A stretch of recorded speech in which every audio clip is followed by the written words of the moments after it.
Ang alam ko po dyan, dating lupain po ng mga Buskeno po yan. Ngayon, dyan na po lumaki yung mga kwan dyan, mga angkan po ng Buskeno. Paano po sila nagkaroon ng lupa sa bundok? Kwan po yan, kumbaga ano po yan, anong alin to, homestead po ng kanilang lolo.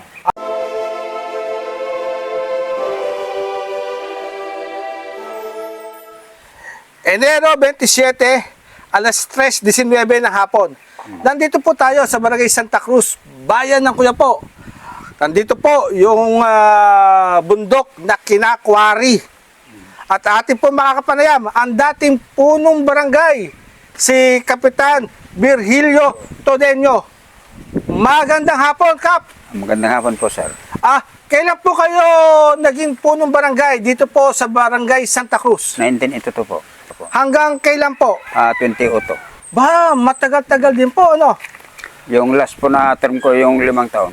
Pwede po ba kayong magbigay ng ilang impormasyon hinggil po sa istorya ng bundok po na ngayon kinakwari?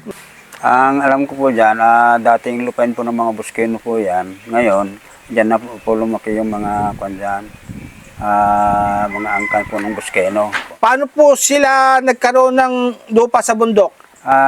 Kwan po yan, kumbaga ano po yan, anong alin to, homestead po ng kanilang lolo. Homestead. May titulo na nakapangalan sa kanila? Mayroon pong titulo na kwan, kaya nga lang hindi ko alam kung kung paano nangyari nun. Nalipat yung ano sa ganun pang pag-aari ng kwan, ibang tao. Mga gaano kalawak po yung kinukwari na yan, na pag-aari po ng Buskayno? Ang alam ko po lahat dyan, yung kanilang lupain po dyan sa 27 hectares. Bago po ikwari, sila po pa rin ang nakapwesto dyan. Opo, sila po ang kwan dyan. Ano po ginagawa nila sa lupain bago ikwari? Kwan din po, tinataniman po rin ng kalabasa. Pinagkukunan po ng kugon at pinagulingan po ng kahoy na pinamumuhay ng kanilang mga pamilya. Ganun po. Ayun. So, kailan po ba nagsimula ang pagkukwari dito po sa bundok na to? Pang isang taon po. Isang taon na pala, tagal na pala. Isang taon pa po, opo.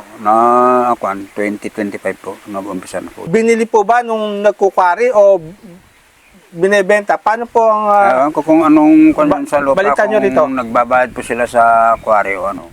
Wala po tayong alam doon. No? Wala akong alam dyan, sir. Opo. Kamusta naman po yung pagkukwari Opo. dito po sa inyong lugar? Ano po ang pagtanggap dito o meron po bang pagtutol dito ang mga naninirahan? Meron nga po, gaya nga ako nung ang namumuno sa tumututol na yan si Ginong Alfredo Javier po. Bakit po nila tinututulan ang pagkukwari doon sa bundok? Paano wala po pasintabi? Walang pasintabi? Ano po ibig sabihin? Yung lang permiso. So ano po ang kanilang demands? Patitigilin nga po sana. Patitigilin? Opo, kaya nga po nagpetisyon sila pagkalam ko nagpetisyon sila.